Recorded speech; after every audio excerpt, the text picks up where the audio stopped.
Hello everyone, and thank you all for joining us today. And my name is Jung Yoon-gu, and I teach Korean at the ANU.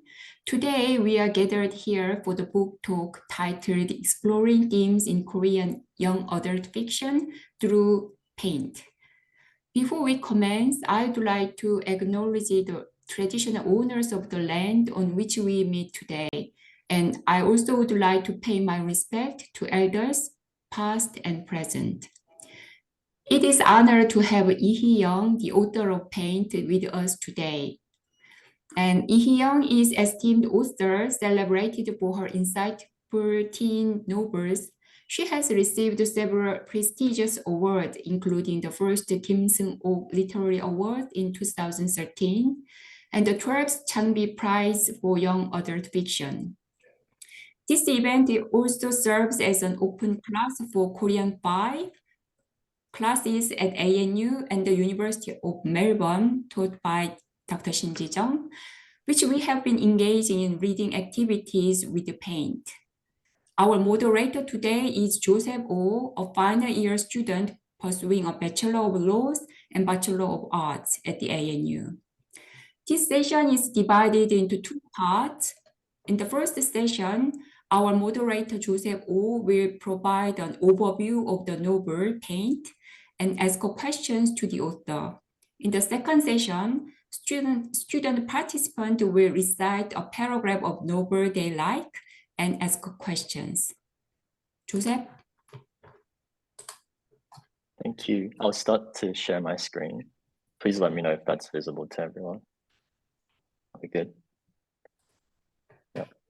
작가님 시간 내주셔서 정말 감사드리고요. 시작하기 전에 약간 아이스 브레이커로 혹시 호주에 와보신 적이 있는지 여쭤보고 싶습니다. So before we begin, just as an icebreaker, I'm asking the author whether she's visited Australia before. 네, 가본 적 있습니다. 예, 거의 20년 전에 예, 한번 가본 적이 있어요. 예, 그래서 호주가 저에게는 되게 좀 친근한 나라라고 생각을 해요, 저는. 어떤 부분에서 좀 친근한 것 같나요? Oh, sorry, before I begin. She said, yeah, she's visited about 20 years ago and she thinks it's a very friendly country. And I asked, what about Australia is friendly? 뭔가 우선 그 따뜻한 기후도 그렇고, 그래서 저는 되게 엄청 친절하셨던 것 같아요. 예, 외국인에게도 너무 친절하셨고, 영어가 서툰 것에도 되게 많이 이해를 해주셨고, 예, 그래서 저는 호주에 대한 너무 좋은 기억을 갖고 있습니다. Yeah. So the author said, everyone is friendly, even if like you're not very good at the language or whatever. And like, I guess people in shops and stuff like that are pretty accommodating and hospitable. But yeah, thank you for that. We will move on. And first, for the people who haven't read the novel, I'll begin by kind of going through the overview of the characters in Paint. So I'll go further into the premise of the novel further on, but to begin with, we have the children that are in the nation's children's center, and they are Janu, Aki, and Noah, and Janu is the main protagonist. And the interesting thing about these children's names is that they were named after the month of the year, so Janu would be named after January, and so on, and Noah, November.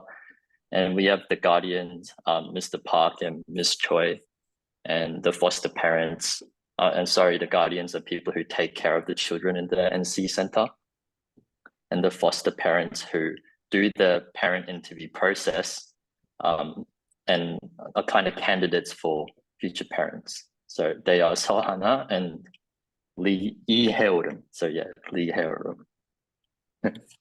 But anyway, I'll go into the synopsis of the book, or like the overview of the plot, and kind of ask the questions to the author in between. So to begin with, in a bid to address low birth rates, the South Korean government offers a unique solution, the nation's children's center. And this center meticulously raises children and lets them choose their parents when they reach the age of 13 through a rigorous interview called Paint, which is short for parent interview. And prospective parents undergo extensive vetting and cohabitation with the children before adoption. And financial incentives such as tax breaks and childcare grants attract many foster parents. And I guess there's kind of the benefit that these children are like kind of grown before they get adopted, so you don't have to deal with all the yucky parts of raising a child. And but the children in the NC Center also seek exceptional parents, so it's a thing that happens both ways to escape potential social discrimination when forced to leave the center at age 20. And yeah, let's going into the NC Center and our main protagonist, Janu 301. The stigma surrounding the children of the NC Center who were thrown into society is because of the traumatic incident where a murderer was discovered to be an ex-NC Center child, and also because people view NC Center children as abandoned. But if NC Center children end up becoming adopted before they are forced to leave, then this record is removed from their social records. And our protagonist, Janu 301, he is probably the 301st Janu in the center. He's currently 17 years old, and he's disillusioned by parents who are solely motivated by money and approaches the pain process quite differently. And with limited time to find a family before he has to leave the NC Center, Janu faces the harsh reality of being an orphan if unsuccessful. And on this point, I would like to ask the author a question. Do you think there is a sense of arbitrariness to the stigma of the NC Center children? Or is it that while there is some truth, it is because of systemic issues that must be rectified? And is there a comparable stigma that you see in contemporary society that seems familiar to the stigma of NC Center children? 제가 좀 대답해야 되죠? 그죠? 네. 예. 뭐 이제 불행하게도 그리고 또 좀 창피하게도 저 가끔 그런 얘기를 해요. 그 모든 편견과 모든 차별이 사라질 건가라는 거를 생각을 해봅니다. 예. 지금 계속 해도 되나요? 네네, 계속 하셔도 돼요. 그럼 제가 다 작가님 얘기를 네, 작가님 질문과 질문 다 얘기를 마치시고 그러고 이렇게 얘기를 하시는 제가 마지막에 이제 통역하면 네네네네. 우리는 이제 가끔 그런 얘기 하잖아요. 좀 몇몇의 일탈 행위를 갖고, 그 그룹이라든지, 그 집단이라든지, 나아가서는 뭐, 인종이라든지, 국가, 모든 사람들이 그럴 거라는 편견을 갖고 있거든요. 그래서 저는 약간 한국도 똑같은 것 같아요. 한국은 되게 작은 나라인데도, 이게 뭐 정치적인 성향, 아니면 뭐 남녀, 세대 이런 걸로 되게 편견과 약간 차별이 좀 있어요. 그래서 저는 이게 완전히 다 없어질 거라는 생각은 좀 힘들고, 그다음에 또 약간 저부터가 내가 있는 이 그룹, 내가 속한 그룹 다른 쪽을 보는 시선이 되게 차가운 것 같아요. 그게 아마 NC도 똑같다는 생각이 좀 듭니다. 네. So the author said, unfortunately and shamefully, she wonders whether there will ever be a day where all prejudices and stereotypes in the world will disappear forever. And she points out that we often have a tendency to get a single deviant action of a couple of individuals and attribute it to like a whole group and make generalizations. And this may apply to certain groups within society, a region, and even to the nation and race as a whole. And she doesn't see Korea as an exception.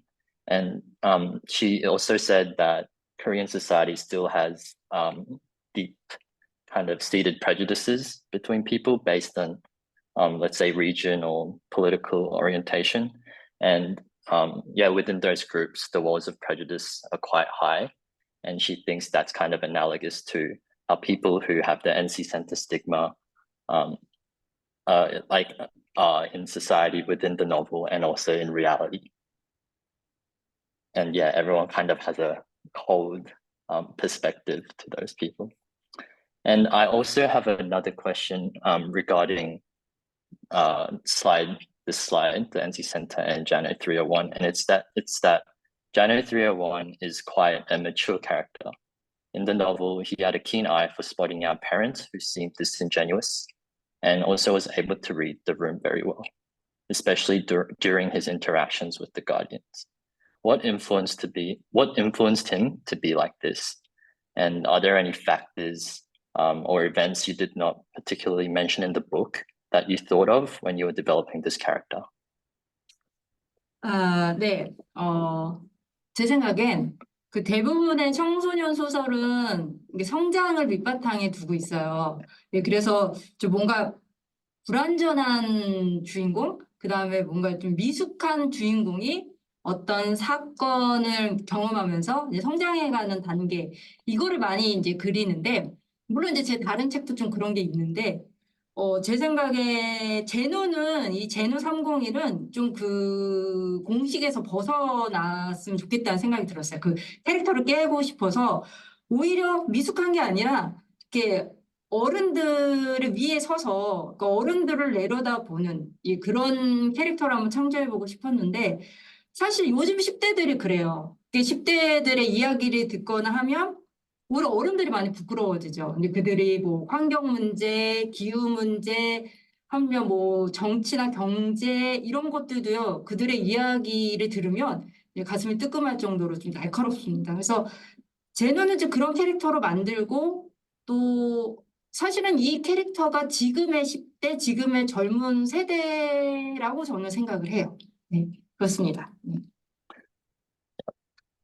So the author said that I guess most young adult novels are based on this theme of growth, where an initially like insecure and immature protagonist grows up through certain events happening, and some of her other works are quite reflective of these themes.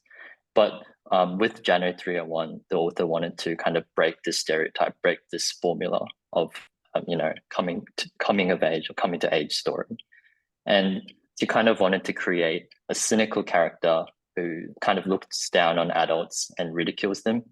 And in fact, she wanted to do this because she thinks that is the reality. Many teenagers these days criticize the adults and kind of let their voices be heard on issues such as the environment, climate change, equality and discrimination, and things like politics and economics as well. And I think the author believes this is kind of like a wake-up call for the adults, in that we need to look to these teenagers and hear their voices out, because that is the reality. Great. And I'll move on to the next part of the novel. Thank you for your responses. And in the novel, Jano 301 has a special relationship with the NC Center's guardians, Mr. Park and Miss Choi. And Mr. Park is the head guardian because there are numerous NC Centers in South Korea. And Mr. Park knew that Jano was intelligent and also looked out for his interests to a great extent. For example, by trying to tell Jano not to paint with prospective parents who did not seem ready to be parents. And Miss Joy also deeply cares about the children, even going so far as to breaking some minor rules of the center for the children's interests, such as letting Jano sit in with his roommate Aki's paint process.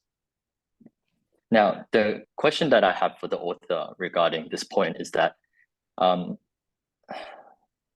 you think that the children of the NC Center saw Mr. Park and Miss Choi as parents rather than just guardians? And if so, what traits of those two do you see as being parental?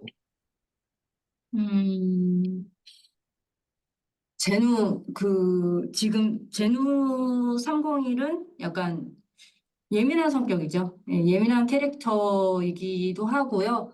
그다음에 그래서 뭐 이 친구가 되게 좀 뭐 지능이 뛰어나다거나 이런 것보다는 좀 뭔가 생각이 깊어요. 생각이 깊은 친구들인데 여러분들 보시기에 가디언 이 최와 박과 최는 뭔가 이렇게 좀 선생님 같거나 부모님 같거나 이런 느낌을 되게 강하게 받으실 것 같아요. 그래서 이들에게서 부모의 약간 어떤 것 이런 거 찾는다면 좀 되게 뭐랄까요? 되게 좀 약간 철저하고 규칙적이고 이런 것들이 강한 거에 비해서 또 반면에 되게 자유롭기도 하고 아이들에게 자유를 인정해주고 또 아이들에게 뭔가 이렇게 개성을 존중해주는 그런 캐릭터거든요. 그 둘이. 그런데 사실은 이게 가장 어려워요. 지금 저도 부모인데 이 아이들에게 이 둘을 이렇게 조율해주는 게 너무 어렵습니다. 어느 정도로 내가 얘를 좀 이렇게 소위 말해서 좀 이렇게 잡아줘야 되지? 어느 정도로 내가 얘를 자유를 허락해야 되지? 그래서 이 두 개를 조율하는 게 너무 어려운데, 박과체는 약간 이 둘 중에 조금 더 강한, 좀 약간 뭐랄까, 스트릭하다고 그래야 되나요? 네, 뭐, 좀 그런 엄격한 부모들의 캐릭터라고 저는 생각이 합니다. 네. Great. So the author thinks that rather than Janu being intelligent, she sees him as more of a sensitive character because I guess deep thinking and being sensitive doesn't necessarily equate to intelligence per se.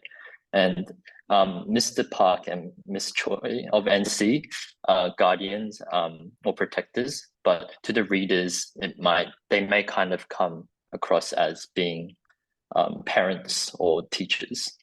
And as the author goes to answer my question, she says if we are to find parental qualities in Mr. Park and Miss Choi, there'll be, I guess, clear pros and cons. While they're quite stern regarding discipline, they also respect the individuality of the children of the NC Center. And I think she also raises the fact that as a parent herself, it's a balancing act, kind of controlling the children and also giving them freedom to be who they are. But in this respect, she sees Mr. Park and Miss Choi a bit more stern than the usual parent. Great. Okay, I'll move on to the next part, which is where Janu meets the pre-foster parents, Sohana and Lee Hyeorum. So the couple, they're in their early 30s and they're freelancers without a fixed job. They did not have children because they did not think they were ready to be parents. However, they came to the NC Center thinking that it might be okay if the children were older, as I mentioned earlier. And Park and Choi think these two cannot be good parents because they just simply weren't prepared for the paint process. I don't think they even knew what the procedure was and the rules were. So he was very annoyed. But Janu, on the other hand, kind of felt a sense of curiosity towards the couple and proceeded to the third interview, which was quite surprising to both of the guardians in the NC Center. Now, another question for the author is that this is a bit personal, but I hold the view that parents have a greater responsibility in nurturing their children and eliminating generational trauma, as giving birth is quite obviously voluntary. However, do you think as a parent, you can ever be perfectly ready? I found the rigorous vetting process of the paint process an interesting part because I wondered what the standards were for a parent to pass the stages. Do you think becoming a parent is more of a learning experience for them? And if so, should they do this without hurting or traumatizing the children? 제 생각엔 뭐 준비를 한다는 게 사실은 완벽하게 준비한다는 건 좀 불가능하죠. 예, 완벽이라는 건 없습니다. 근데 저도 계속 얘기하지만 아이를 키우고 있고 저도 이제 저희 부모님에게 사랑도 받았고요. 또 상처도 받았습니다. 근데 이게 답이 되게 단순해요. 예, 되게 단순합니다. 그래서 내가 받은 상처는 물려주지 않으려고 하고 내가 받은 사랑은 이렇게 전해주려고 하는 게 부모의 역할인 것 같은데요. 제가 중요하게 생각하는 건 내가 받은 상처를 내 아이에게 전가해주지 않으려고 노력하는 그 상황에서 아이뿐만 아니라 나도 부모 본인 자체도 뭔가 이렇게 상처가 회복돼요. 그러니까 저도 소위 말해서 좀 힐링을 받는다고 생각을 하거든요. 그래서 예, 모든 사람들이 좀 그 과정에서 예, 아이뿐만 아니라 자기 내면의 상처도 조금 치유하는 그런 시간이 되는 것 같고 또 여기서 박이라는 존재가 그렇죠. 박이라는 존재가 꼭 이제 학대를 받았는데 내가 학대를 받았던 그 기억이 있기 때문에 오히려 이 N씨의 아이들에게는 되게 많이 사랑을 주려고 그러고 좋은 부모를 선택해 주기 위해서 노력을 하죠. 그래서 그런 과정이 저는 좀 필요하지 않을까라는 생각이 좀 듭니다. 트라우마를 전가하지 않기 위해서 노력하는, 예, 그렇습니다. 네. Yeah, so the author believes that as a parent herself, raising a child is truly a difficult task, and I'm sure the teachers can relate to that.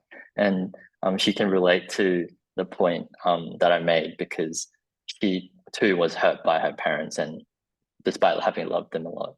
And while it seemed like a simple answer, she believes that the key to this all lies in continuous effort through the time you spend trying to convey love you received and avoiding passing on your own hurts as a parent, that there is an opportunity for the parent themselves, not just the child, to heal. And I think Mr. Park in the novel kind of embodies this idea perfectly. He has a traumatic upbringing, but he dedicates himself to protecting the children at the center and finding better parents for them. Cool. Now we're moving on to kind of like the conclusion of the novel.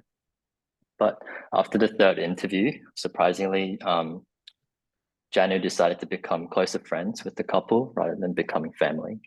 And the novel alludes to the reason being that Janu might have wanted to change the stigma associated with NC children after leaving the center, but the means to do so remain unclear. I guess that's up to the readers to decide. And the novel explores themes of autonomy, family dynamics, and societal norms in South Korean culture. But its central message is universal. And I personally think it's that nobody is ready to be the perfect parent or the perfect child, but treating each other genuinely and having the willingness to listen and change is the virtue of family and friendship. And as a final question regarding the plot itself, I'd like to ask the author.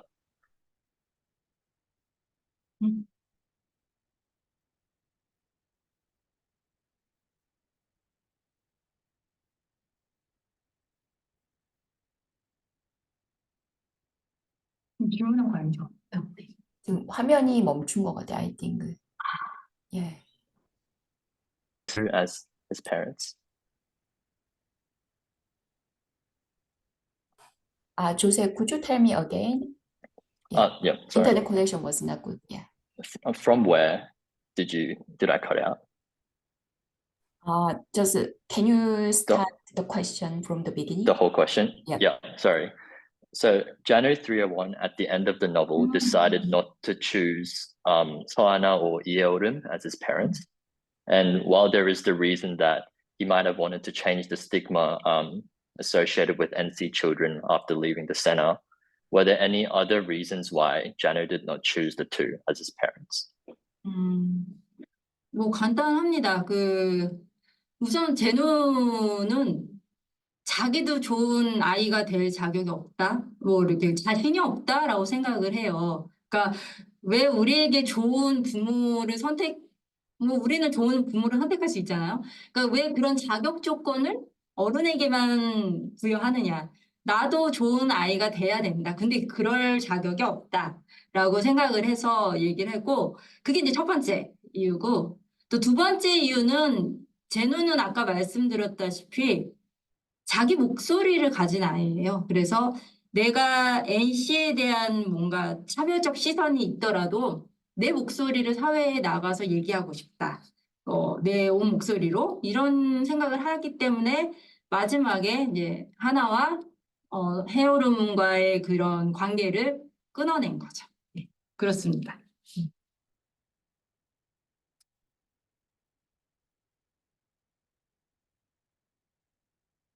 문제가 생겼을까요? Yeah. Sorry, the author said that she believes that Janu believed that he could not be a good son to either of Hana or Haoru, and she believes that January thought it's just as important. While it's important to be good parents, it's also important to be a good child. And I think I can relate to that point. And in addition, January is someone who wants to go out to the world and make his voice heard. So I think he believes that even though he will face discrimination possibly in the future, he should raise his voice all the more. Cool. And I had one more question on the plot actually, and it is that Western young adult fiction often explores a young person's journey of finding their place in the world, their identity, and their purpose, and emphasizes the need for self-reliance in an often unforgiving or isolated environment. While such themes are also prevalent in Korean young adult fiction, do you think there is a special theme for the genre that is unique to Korea? 글쎄요.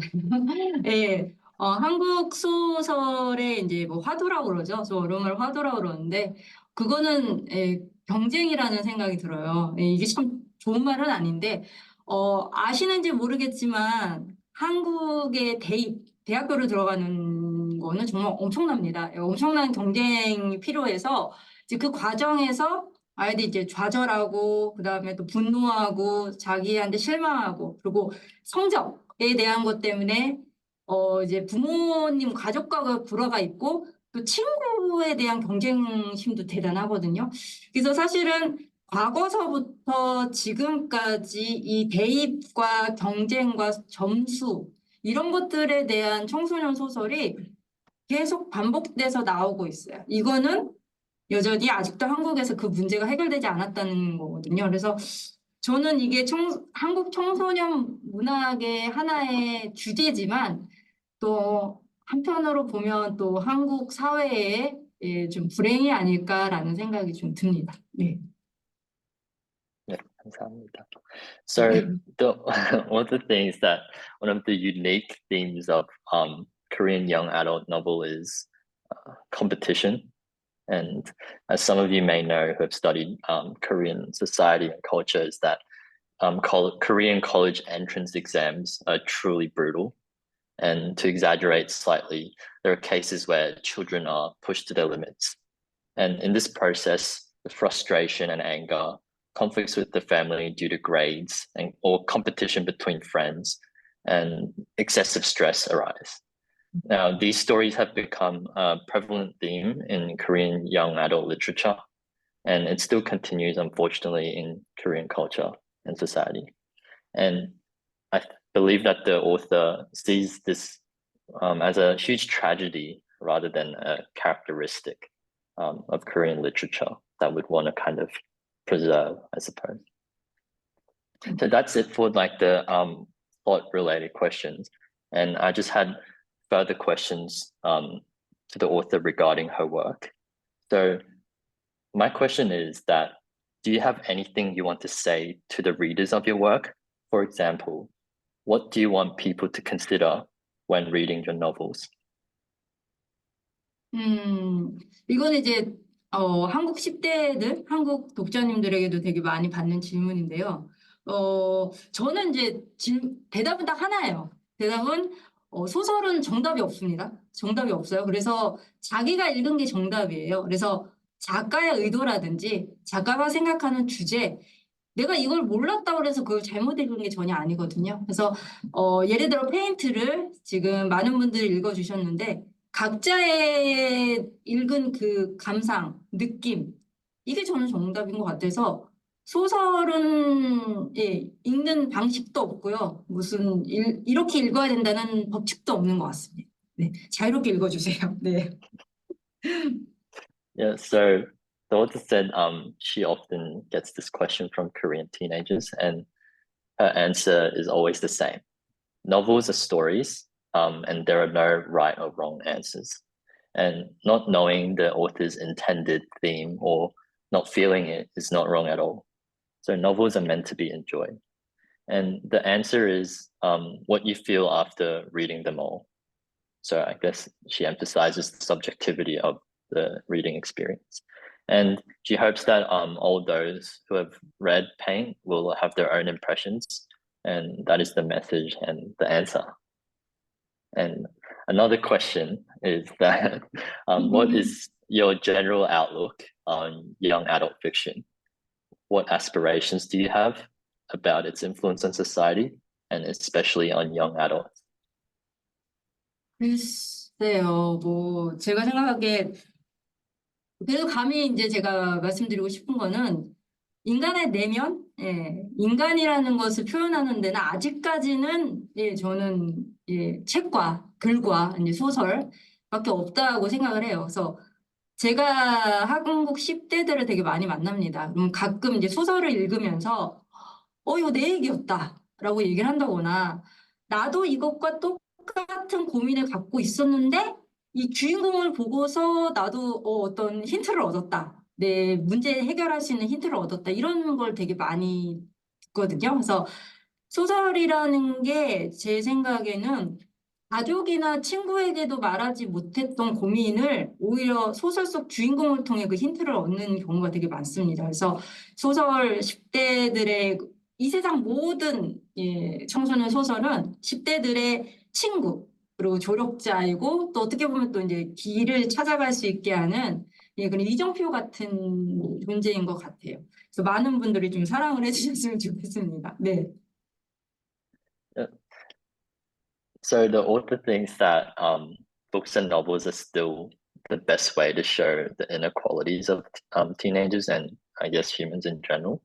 And when she meets with teenagers, she often hears things such as like, "Oh, that story was exactly my story.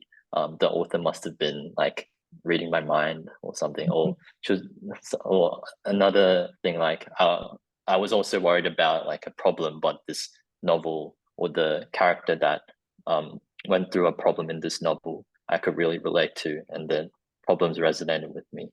And the author thinks that sometimes it's the protagonist in these young adult fictions that are similar age to the teenagers, where through those protagonists, teenagers in the real world can kind of, find answers to the worries or the problems that they really couldn't with peers or, even their family. And she believes that through novels, teenagers can be comforted and grow with by them or with them. And yeah, all young adult novels in the world will be good friends or helpers for teenagers. And she wants everyone to love these books. Great. 감사합니다. 네, 감사합니다. Okay. So that was a synopsis of the book with some questions in between. I hope that was interesting to you guys. And now we'll move on to students reading excerpts from the novel that resonated with them. And we'll also be taking questions to the author, and I will be translating in between when required.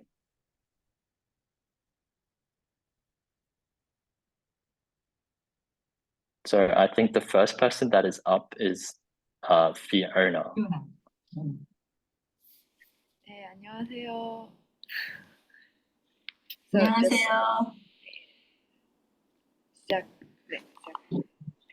하지만 어느 날 갑자기 그런 생각이 드는 거야. 내가 만약 우리 부모님 아래서 자라지 않았다면 나는 지금쯤 완전히 다른 성격으로 다른 삶을 살고 있지 않을까? 결국 내가 나를 이룬다고 믿는 것들은 사실 내가 모르는 사이에 만들어진 것들이잖아. 내 기억은 초등학교 2, 3학년 때부터 시작하는데 또렷하지는 않아. 그럼 기억이 형성되기 전에 나는 어떻게 키워졌을까? 그때 NC센터가 생각났어. 내가 청소년 시절에 너만 할 때 우리 부모님을 만났다면 어떤 관계가 되었을까?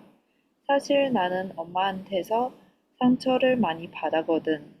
물론 나도 온갖 짜증과 심수로 엄마를 힘들게 했지. 대부분의 아이들이 가족한테서 가장 크게 상처를 받잖아.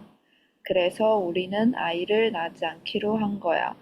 내가 나도 모르는 사이에 한 아이의 성격과 가치관, 나아가서는 인생까지 좌지우지할지도 모른다고 생각하니 덜컥 겁이 나거든. 아기를 키우는 거 또한 보통 일이 아닐 테고, 어쨌든 한동안 심각하게 고민했어. Yeah, I really like this part, and I think this paragraph speaks for a lot of people. And my question is that nowadays many people decide not to have children because they are afraid that they do not have the ability to raise children well. What do you think about this phenomenon? And do you think they might regret about it when they get older? 아, 그죠. 저도 뭐 아이를 갖고 있지만 100%는 없다고 생각해요. 예, 결혼을 하신 분은 그 나름의 또 후회가 있고 안 하신 분은 안 하신 분들대로 후회가 있는데 저는 그렇게 생각합니다. 개인적으로 내가 뭐 이렇게 별로 결혼과 출산 한국도 그러거든요. 이제 이건 선택이기 때문에 뭐 난 개인적으로 별로 하고 싶지 않아는 괜찮아요. 근데 이제 한국의 문제는 하고는 싶은데 결혼과 출산 하고 싶은데 이게 좀 경제적인 문제나 사회적인 문제로 이게 안 된다라고 했을 때 이거는 개개인의 문제가 아니라 우리 모두 사회의 문제거든요. 그래서 지금 한국은 그 숙제를 하는 게 지금 엄청난, 지금 그런 거에 대한 생각을 많이 하고 있는데, 저는 개개인의 선택은 사실은 어떤 선택이든 100%는 없어요. 그래서 후회는 할 것 같은데, 뭘 하든. 근데 저는 개인의 선택은 존중되어야 된다고 생각을 합니다. 네. Yeah. Thank So, you. sorry. As a parent herself, the author thinks that, you know, there can never be like no regrets, like no complete regrets. People will have regrets whether or not you choose to have children, and simply because life is too unpredictable to guarantee absolute certainty. And she also illustrates the point that every decision comes with pros and cons. And if we kind of bring it to the Korean context, marriage and childbirth in Korea is usually infeasible to many people due to economic and social constraints. And she thinks that like this is a preference that we need to kind of appreciate rather than criticize. It's because it's the society's issue, not really the issue or the fault of individuals who make such choices. But yeah, Korea is currently at a crossroads, and trying to determine the best way to resolve this issue is going to be complex. Oh, and we have Calypso next. 안녕하세요. 안녕하세요. 온전한 자기 자신을 찾는다는 건 그게 누구든 오랜 시간이 필요할 것이다. 내가 나를 이루는 요소라고 믿는 것들이 정작 외부에서 온 것일 수도 있으니까. 나 역시 다르지 않았다. 내가 나를 이룬다고 믿는 많은 것들은 어쩌면 센터라는 특별한 시스템 속에서 형성된 것인지도 몰랐다. 낯선 사람과 친구가 되기까지 적잖은 시간이 걸리듯 내가 나를 알고 친해지기까지 그렇게 스스로를 이해하기까지는 제법 오랜 시간과 노력이 필요할 것이다. 엄마와 나를 분리하기까지 많은 시간이 필요했어. 엄마는 그런 나를 보면서 심한 배신감을 느꼈지. 당신은 나를 위해 모든 삶을 희생하고 언제나 최선을 다했는데 나는 더 이상 엄마 따위는 필요 없다는 식으로 생각하고 있다는 거였어. 그럴수록 나는 엄마가 아닌 내 삶을 향해 나아갔고 어느새 독립할 나이가 되었어. 지극히 자연스러운 변화라고 여겼어. 그런데 그때 한 가지 중요한 사실을 깨닫게 됐어. 뭔데요? 내가 엄마에게서 정신적으로나 경제적으로 독립이 필요했듯이 엄마 역시 나로부터 독립이 필요했다는 걸 말이야.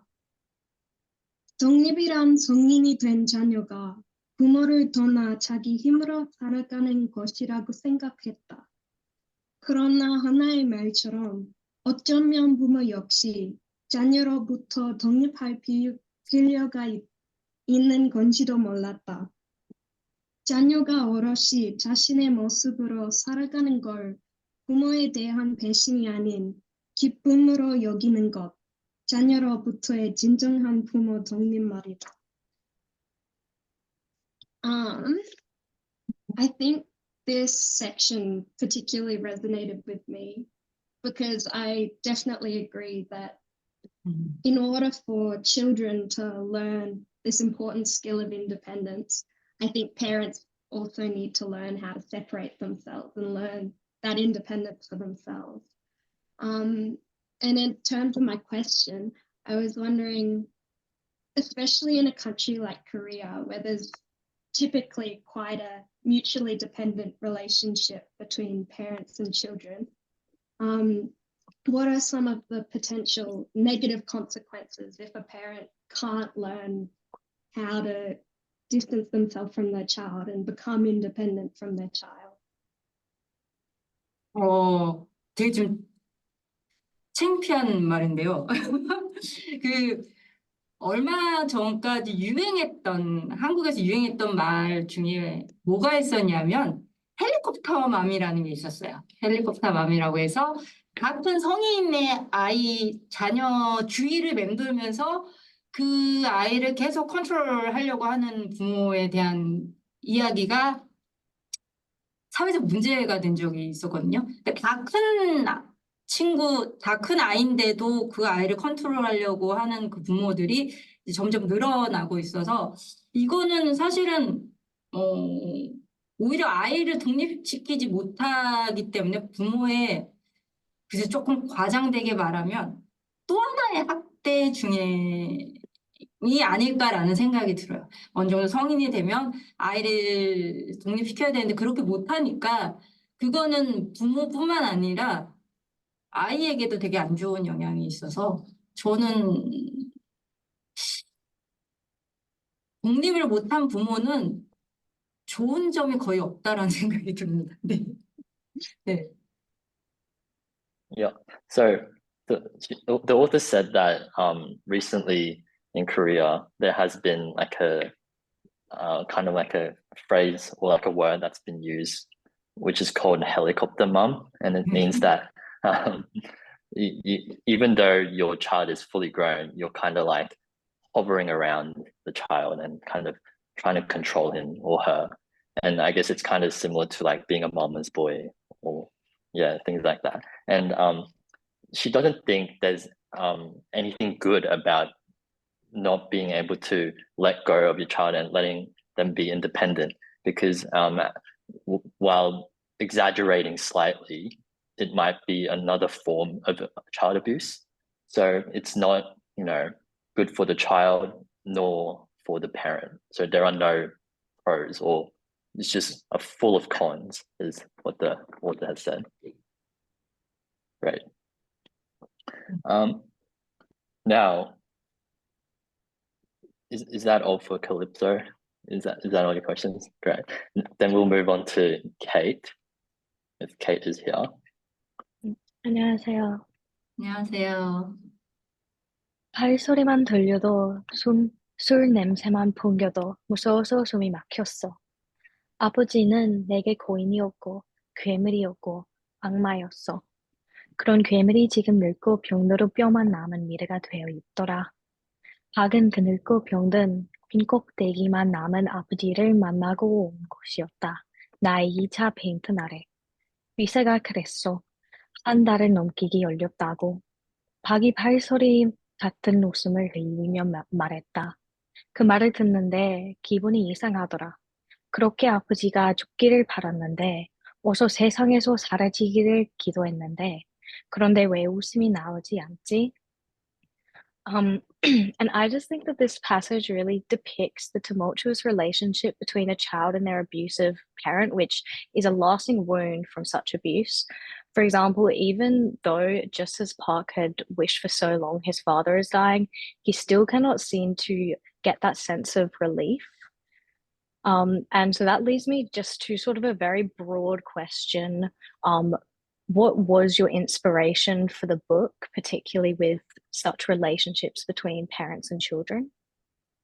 그, 네. 네, 무엇에서 영감을 얻으셔서 이 작품을 쓰시게 됐는지, 그리고 또 특히 부모와 자식과의 관계에서 어떤 부분에서 영감을 얻으셨는지 이렇게 제가 물어봤습니다. 저는 강연에서 그 얘기를 했는데 아동학대 기사를 본 적이 있어요. 아동학대 기사를 봤는데 그 기사의 요점이 뭐였냐면 학대를 받은 아이들의 80% 이상이 친부모에게 당한다고 합니다. 그래서 그 이야기를 듣고 쓰게 된 게 아마 페인트인 것 같아요. 그러니까 어떤 부모가 정말 좋은 부모인지 그거는 아이들에 의해서 되어야 되지 않을까라는 생각이 들어서 영감은 아마 뉴스, 아동학대에 대한 뉴스고 그 뉴스의 핵심이 오히려 친부모에게 학대를 당한 아이들이 많다. 이거가 이 페인트의 씨앗이라고 생각을 합니다. 네. The author's actually been asked this at like a seminar before, but she has viewed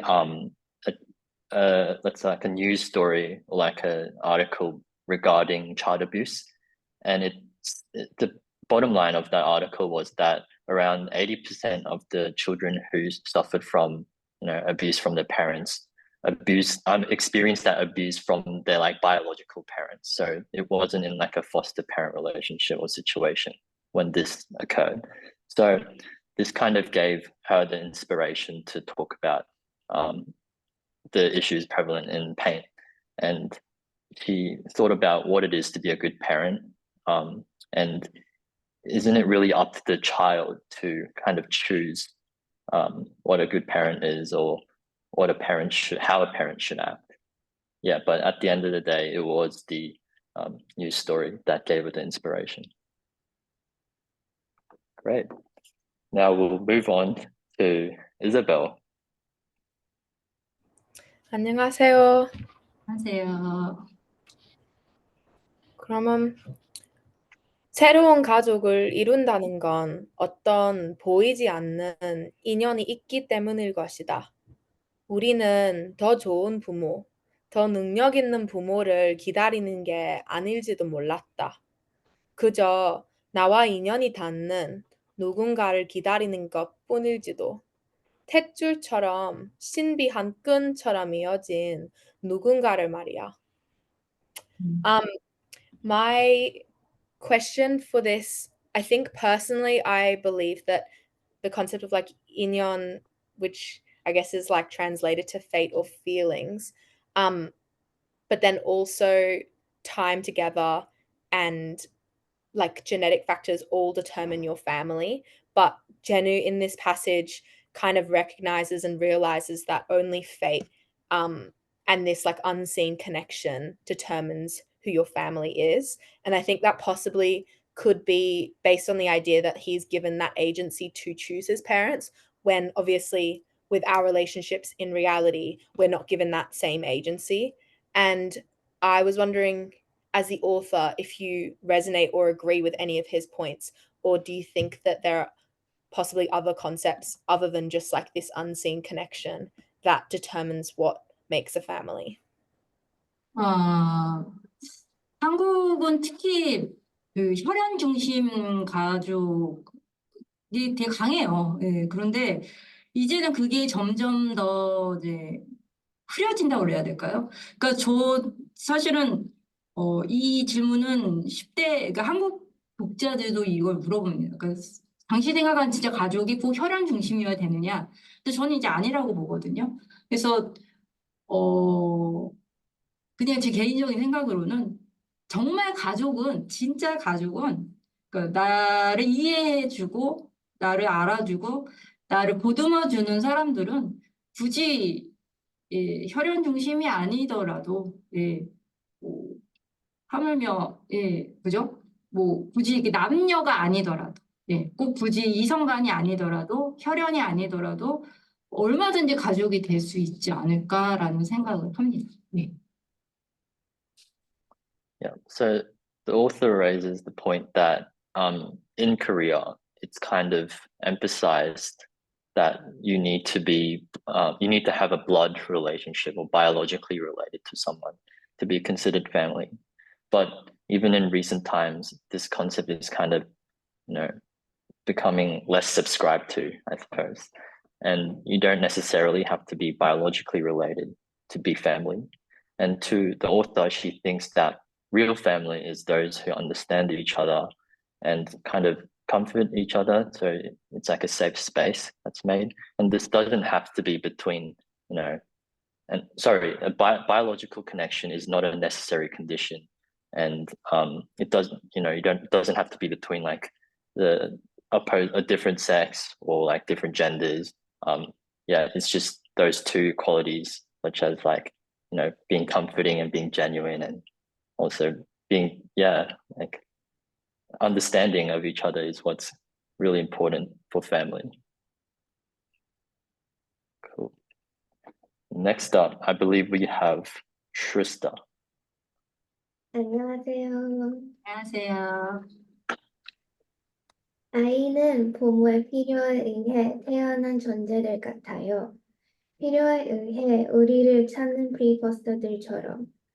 하지만 제누, 부모란 꼭 필요에 의해서만 사랑을 얘기하고 싶으세요? 나는 고개를 들어 최애 까만 운동자를 바라보았다. 예를 들어 어떤 사랑요? 제가 당황한 듯 마른 침을 삼켰다.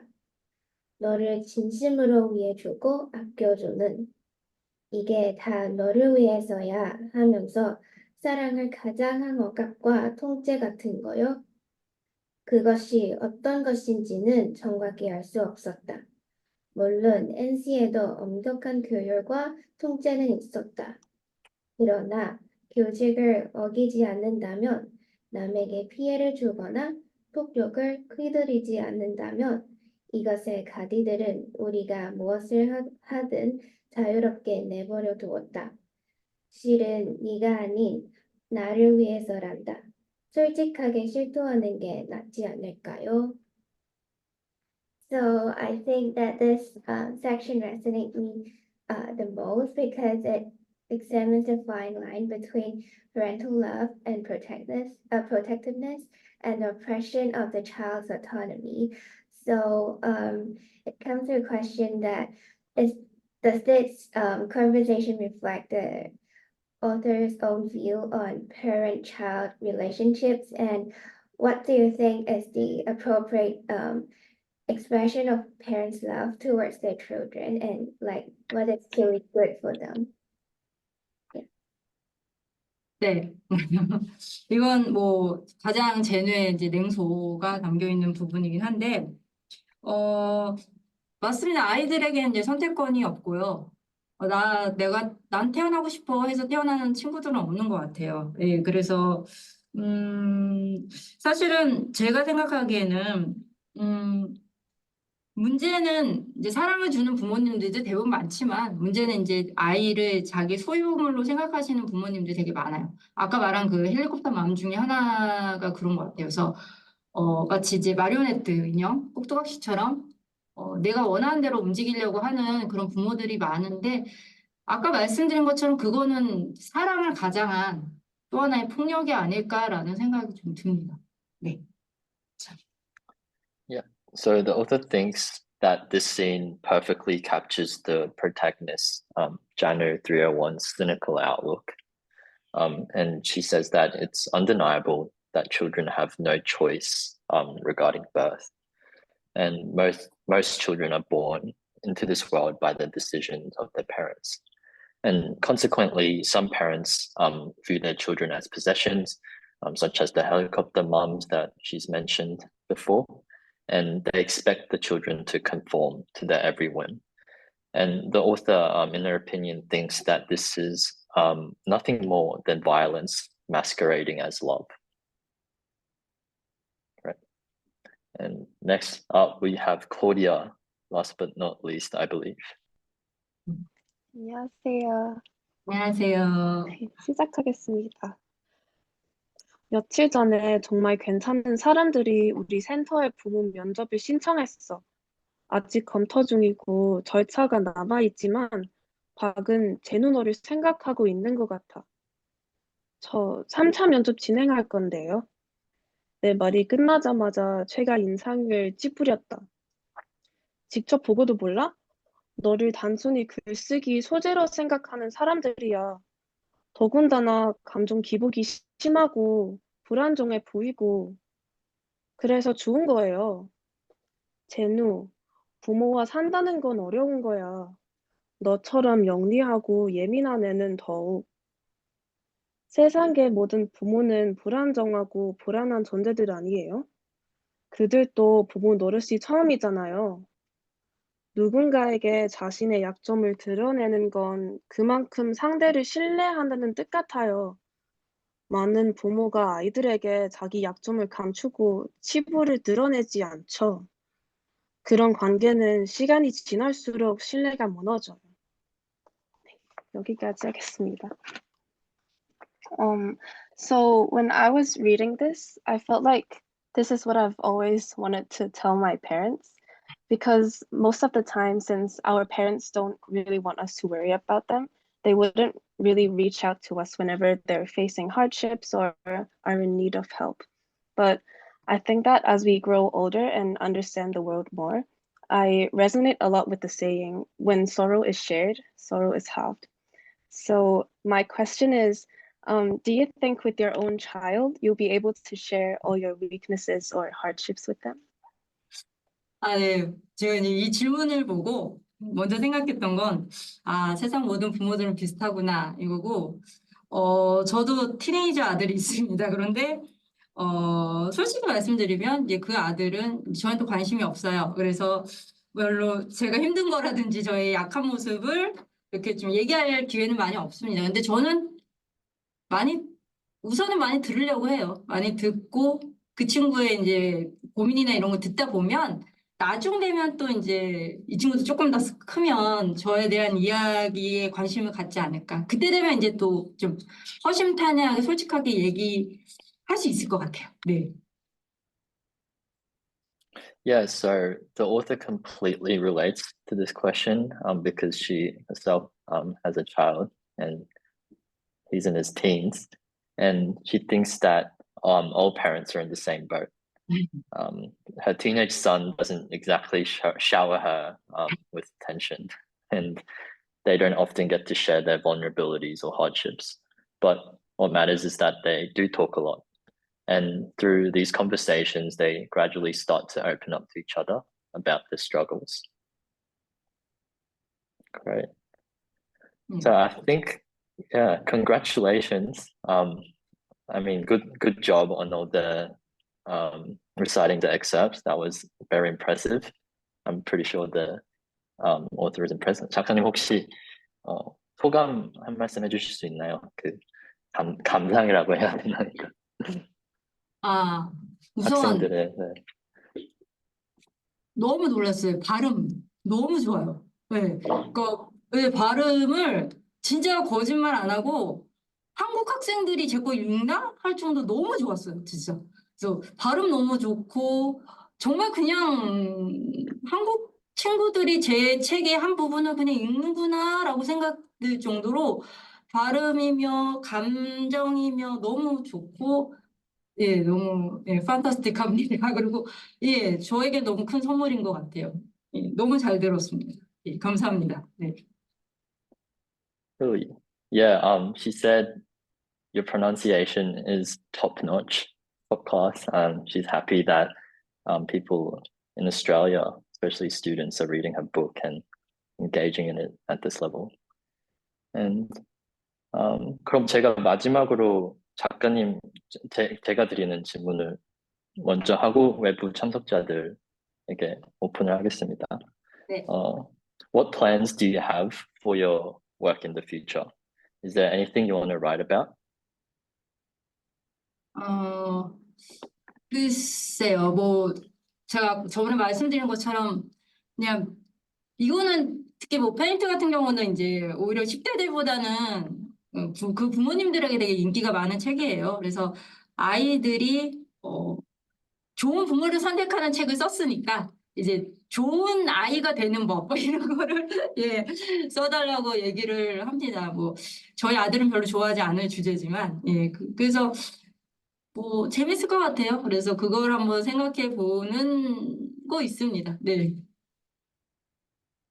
Yeah, so she said Paint is a novel for teenage friends, but funnily enough, in Korea, it's more popular with the parents. And when she meets teenagers in Korea, she often hears stories like, "Oh, please write a story about, what parents think is a good child." And the author said that her son might not, really like this book, but it'll be a fun thing to think about, or a possibility in the future. Great. Yeah, well, I'll now open the floor to questions from everyone. If anybody had any general questions, even if you weren't a part of the recital program, feel free to ask the author away, and I'll try my best to translate in between.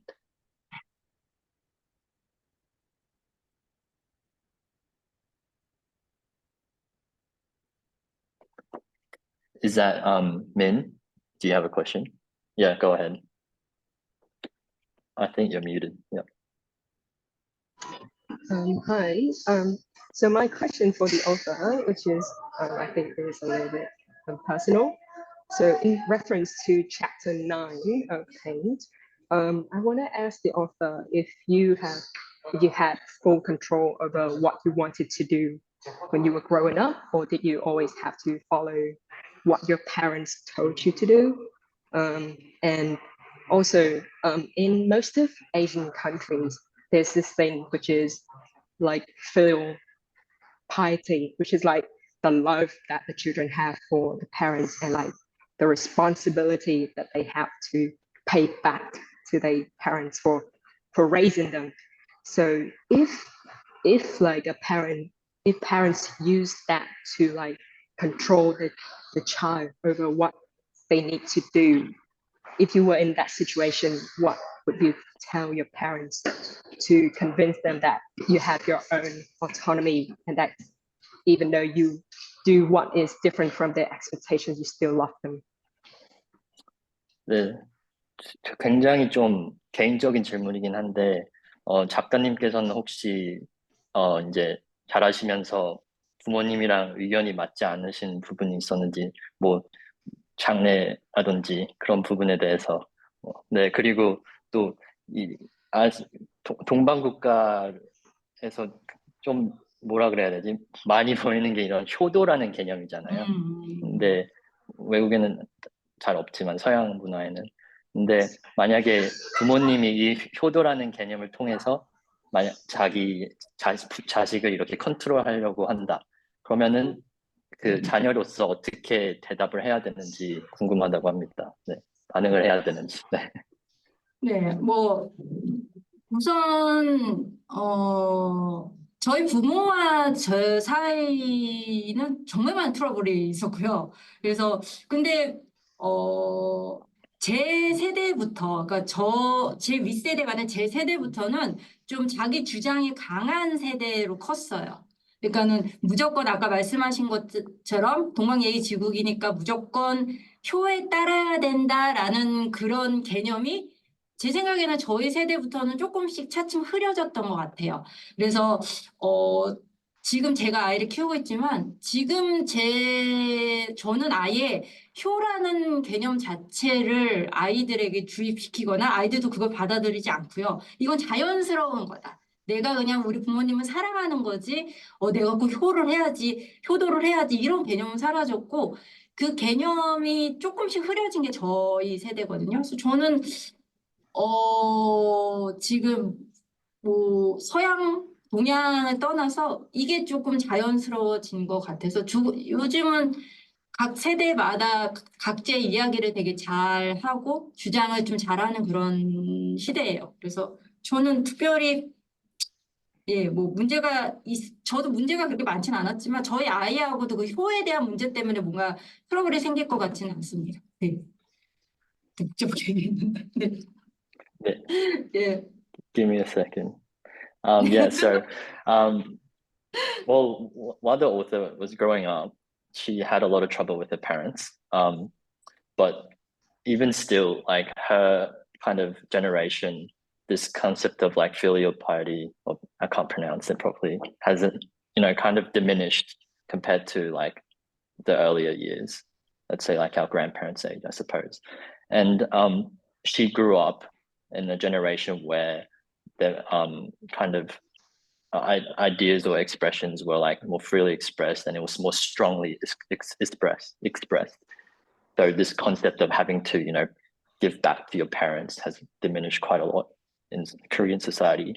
And now in the 21st century, she can even see this with her relationship with her child, is that she doesn't, as a parent, she doesn't have this like even expectation that she wants her child to give back because of this Eastern concept of filial piety.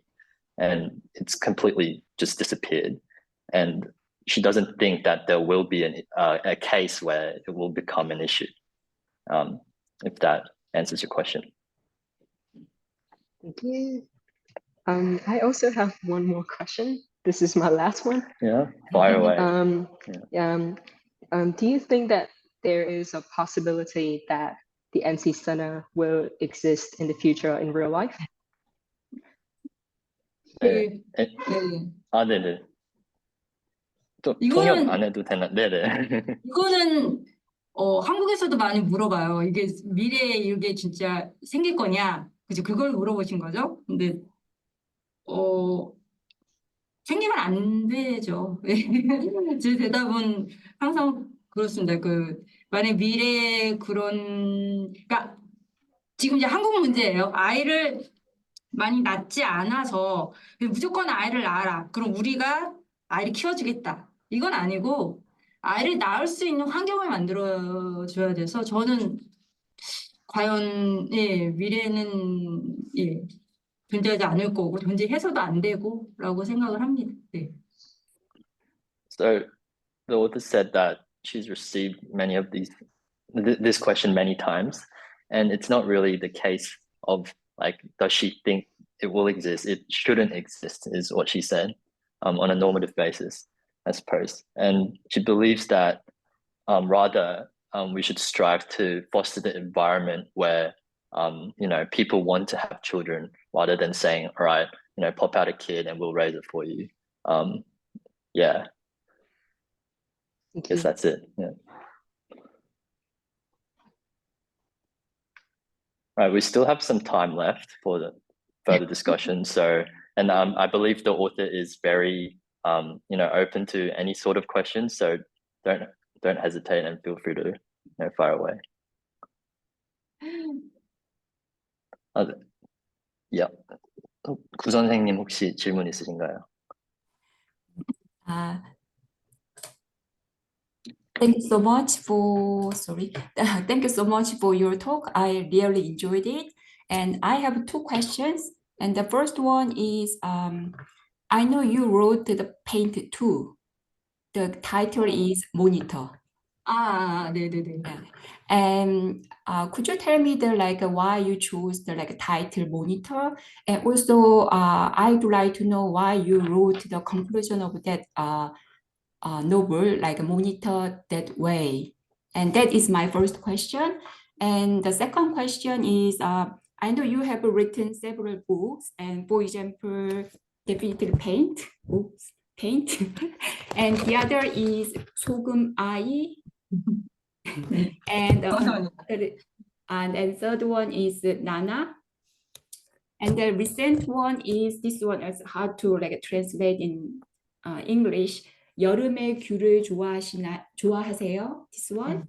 And I know I know all of them is very special for you, but do you have any the particular favorite one among those? or personally very like a meaningful one, and I would like to know that one. Okay. Thank you. 조셉 한국어로. 네, 우선 두 번째부터 시작을 할게요. 두 번째가 생각이 돼가지고 특별히 이렇게 막 제가 엄청 이게 나의 페이보릿이다라고 얘기할 만한, 그러니까 얘기할 만한 게 아니라 그런 딱 하나는 없어요. 그냥 모든 뭐 이게 뭐 사랑을 받았던 독자들에게 사랑을 많이 받은 책, 적게 받은 책 뭐 이런 건 있지만 개인적으로 이거는 나의 페이보릿이고 이거는 내가 너무 사랑하고 이런 딱 한 권은 없습니다. 물론 이제 페인트가 조금 많이 유명해지기는 했지만 그렇다고 다른 거는 없고요. 그리고 첫 번째 질문이 예, 모니터 뭐였죠? 첫 번째 질문이 네, 왜 잃어버렸어요. 예. 왜 제목이 모니터였는지 그리고 그 아, 네, 맞아. 네, 그 마지막 질문은 뭐였나요? 거기 그 왜, 컨클루전을 어떻게 네. 네, 그 사실 이 두 번째 엔딩에 책이 잘 안 보이죠. 두 번째 엔딩이라는 책에 나오는데 그 페인트 2로 모니터라는 책을 쓰셨는데, 그러니까 그 챕터를 하나 쓰셨는데 이제 그 모니터라는 것의 의미 그리고 왜 저는 결론을 알거든요. 왜 결론을 말해도 될까요? 그러니까 다 해피엔딩으로 끝나잖아요. 그래서 그렇게 쓰시게 된 뭐 이유 뭐 이런 걸 좀 알고 싶습니다. 통역 그냥 해도 되나요? 네, 방금 네. 말씀해 주셔서 해도 될 것 같습니다. 네. 모니터는 예, 어떻게 보면 이제 단순해요. 예, 되게 이게 지켜보는 거잖아요. 가리들이 5년 뒤에 아이들을 쭉 추적을 해서 이 아이들이 뭐 학대받지 않고 뭔가 차별당하지 않고 잘 지내는지 쭉 모니터 한다고 하죠. 그 모니터란 의미로 그래서 이제 가리가 찾아가는 그런 거라서 이제 모니터로 했고요. 그다음에 이게 해피엔딩이면 해피엔딩이죠. 예. 근데 뭐 저는 이걸 뭐 해피엔딩, 언해피엔딩 이렇게 딱 구분 짓지는 않아요. 그래서 그냥 제가 생각하기에 제노는 이렇게 살 것 같고 나머지 아키, 노아, 박, 최는 이렇게 살 것 같다라는 그냥 생각을 해서 이 결론을 딱 정해놓고 쓰지는 않았어요. 그냥 쓰다 보니까 그렇게 결론이 된 것 같습니다. 네. Cool. Yeah, I'll answer the second question first, which is regarding what the author's favorite book was that she's written. And she said she doesn't have a particular favorite. Rather, well, there are books that have, received a lot of attention or like love from the readers, but she doesn't really have one which stands out to her as her own personal favorite. And to the first question regarding why it's called Monitor and why it concluded in that way, as Sam has mentioned, is that the reason why the book or the short chapter was titled Monitor is because essentially the guardians are monitoring the NC Center children that have, found parents and moved on, and they trap them down in like 5 years. That sounds kind of weird, but yeah, they see what they're up to pretty much, such that they're not getting, abused or they're not getting discriminated upon and living a happy life. And she didn't have a particular reason why she wrote the conclusion in that way. She just thought that, this is what I think Janet would be. This is what I think Janet would be up to. This is what I think Noah, Aki, Mr. Park, and Miss Choi will be doing 5 years later. So yeah, it just ended up like that as she was writing.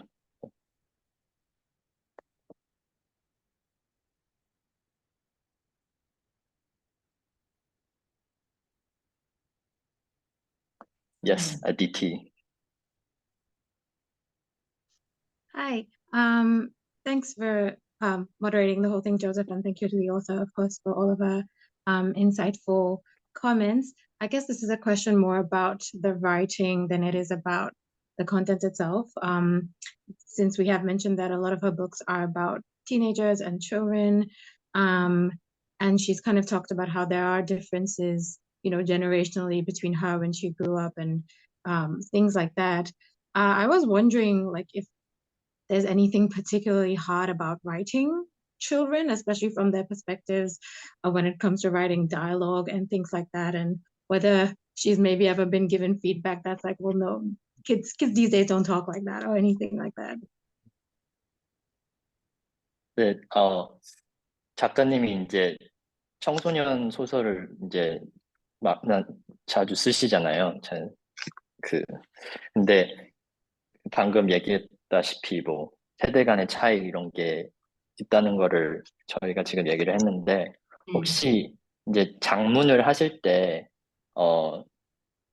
아이들의 말투를 이렇게 쓰시는데 약간 힘드신 부분이 있었는지 특히 막 비속어를 쓰자면 약간 급식체 뭐 그런 것들 있잖아요. 막 뉘앙스라 그래야 되나?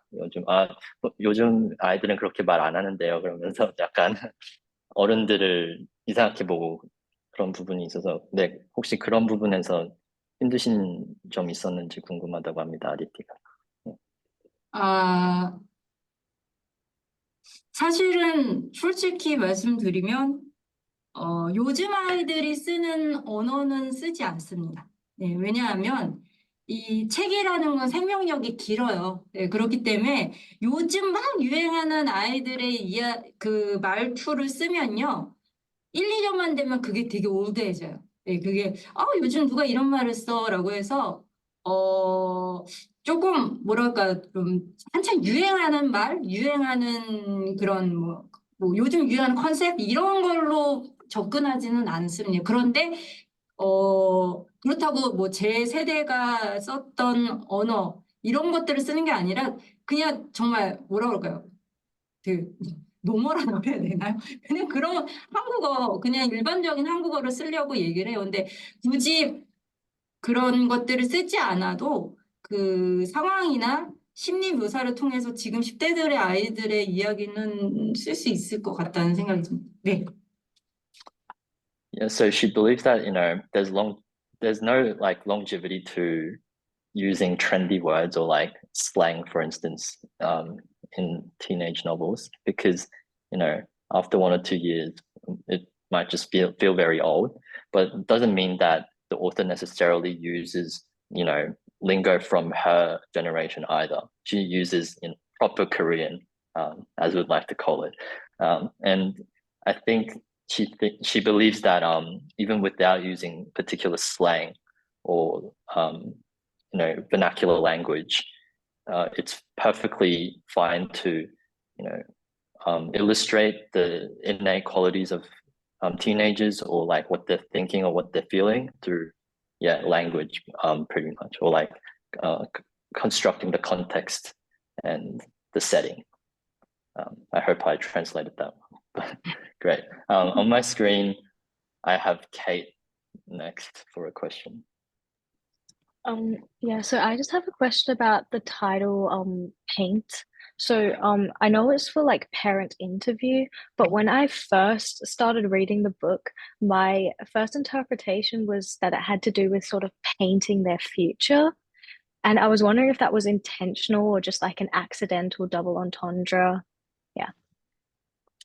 네, 작품 제목이 페인트잖아요. 그런데 패런트 인터뷰를 줄여서 페인트라고 이제 제목을 지으신 것 같은데 케이트 씨는 이 책을 읽으면서 사실은 이 NC센터 아이들의 미래를 페인트한다, 칠한다라는 느낌으로 읽었다고 하네요. 그래서 작가님께 드리고 싶은 질문은 이게 의도적인 거였는지 아니면은 그냥 페인트 써보니까 이런 면도 있었네 이렇게 나타난 건지 궁금하다고 합니다. 네. 우선 이게 패런트 인터뷰를 줄이면은 페인트가 되지는 않는다고 하더라고요. 이게 영어로는 이제 파인트가 된다고 얘기를 하는데 어쨌든 그냥 아까 말씀드렸지만 이건 나름의 또 은어거든요. 은어로 이제 페인트를 적긴 했는데 정확히 말씀하신 게 맞습니다. 예, 이 두 가지 의미예요. 첫 번째는 패런트 인터뷰를 아이들끼리 줄여서 줄임말로 그냥 장난식으로 페인트 한다고 얘기를 하는 거고, 두 번째로는 정말 각자 고유한 색을 칠하는 그런 의미의 페인트. 예, 정확히 보셨어요. 두 가지 의미를 다 생각하고서는 쓰는 겁니다. 네. Yep. So Kate, you were spot on, says the author. It has two meanings. Firstly, being, you know, like kind of like a play on words with parent interview, although in English, if you get like he and it becomes pint. And the second one is that, yeah, you're right. Like she wants everyone's innate colors to come out and paint the world pretty much and paint the future. So you're spot on, Kate. And I think we have time for one more, which is Megan on my screen. Megan. Yeah, I just have one question. And it was like, it's this, I know you mentioned that paint was inspired by news articles, especially about abusive families. I want to know if there was any inspiration based on the high adoption rates in Korea. And I was wondering that since NC Center is somewhat like mimics an adoption center as well. 네, 그 작가님께서 아까 아동학대에 대한 뉴스 기사를 보시고 이 책을 쓰셨다고, 영감을 받으셨다고 하셨는데, 혹시 이 한국에서 증가하고 있는 뭐 입양률도 고려하셨는지 궁금하다고 합니다.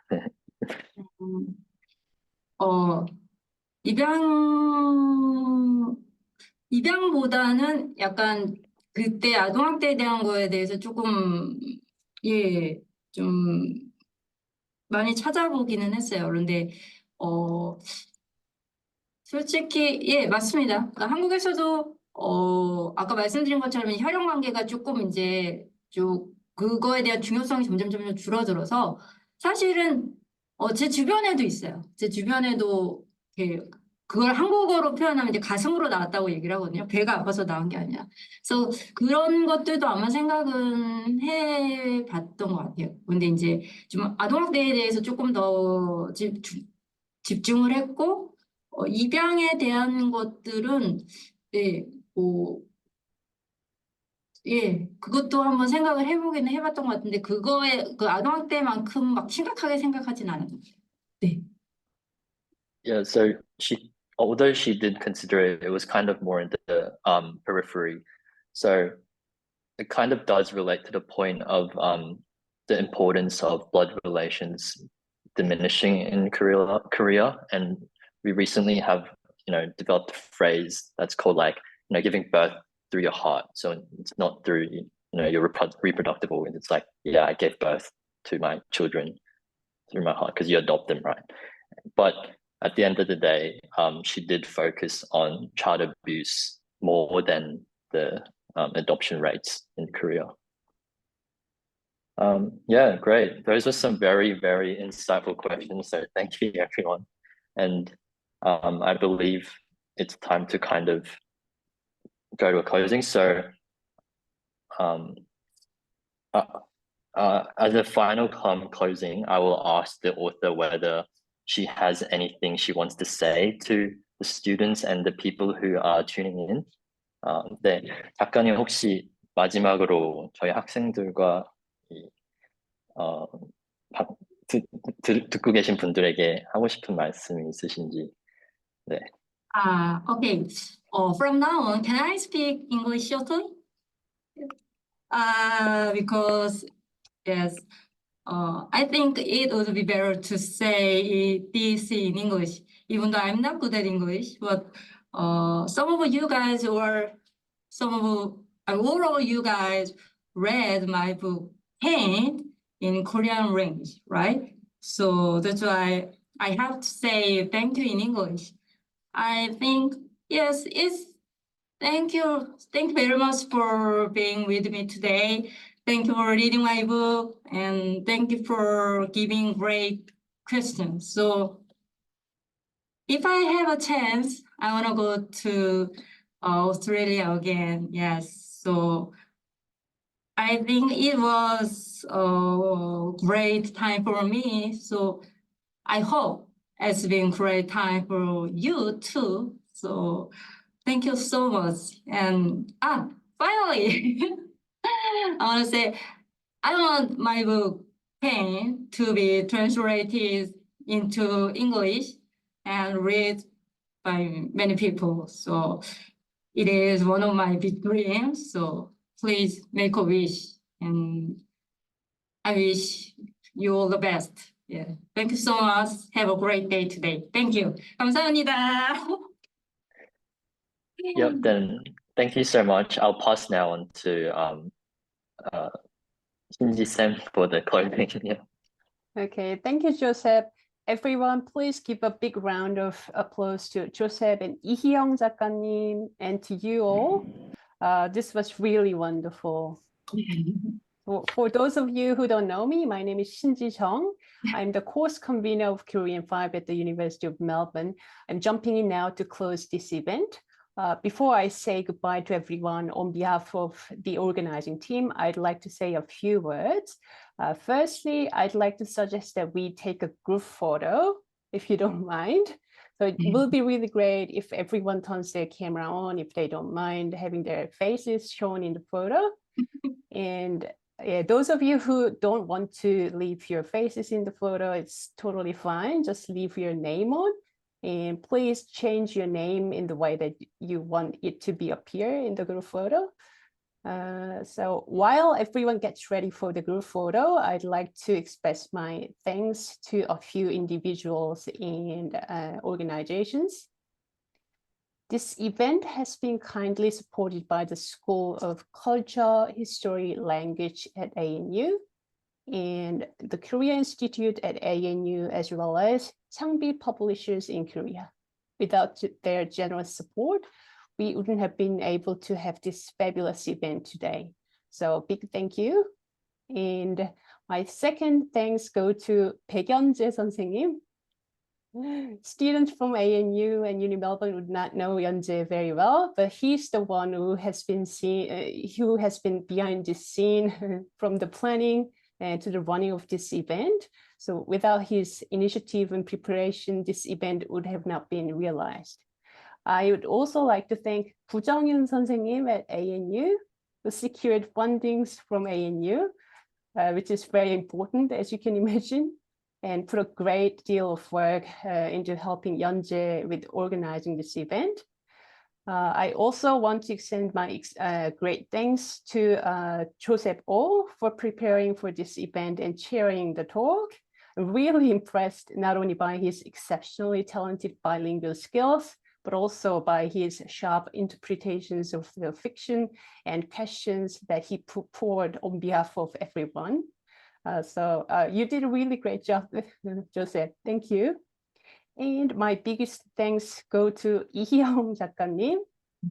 네, 작가님 오늘 이렇게 귀한 시간 내주시고 또 저희 학생들이 작품과 관련해서 직접 질문을 하고 또 작가님께 직접 답을 들을 수 있는 기회를 주셔서 정말 감사드립니다.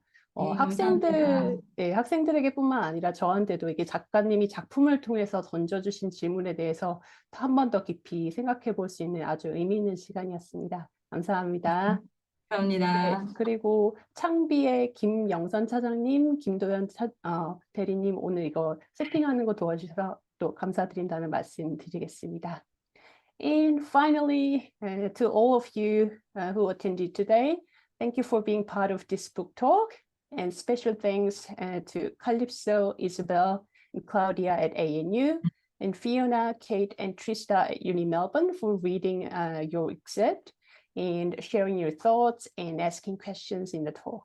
As a token of appreciation, the organizers will send you a signed copy of the writer's newest novel, 여름 귤을 좋아하세요? I hope you enjoy reading it.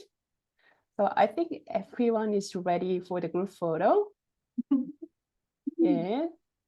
So on my count of 3, it will be taken. So everyone make sure that you don't blink. Okay, ready? 1, 2, 3. Yep, well done. Thank you. 예. 백연재 선생님 이거 혹시 된 건가요? 된 건가요? Is the photo actually taken? 찍으신 거 아니었나요? 제가 하는 거였나요? 제가 했어요. 네, 좋아요. 네, Okay, it's done. Okay. Okay, everyone. So thank you so much for joining us in this book talk today. I hope you really enjoyed it. So I'll say goodbye to you all now. Okay, thank you. 감사합니다. 감사합니다. 네, 감사합니다.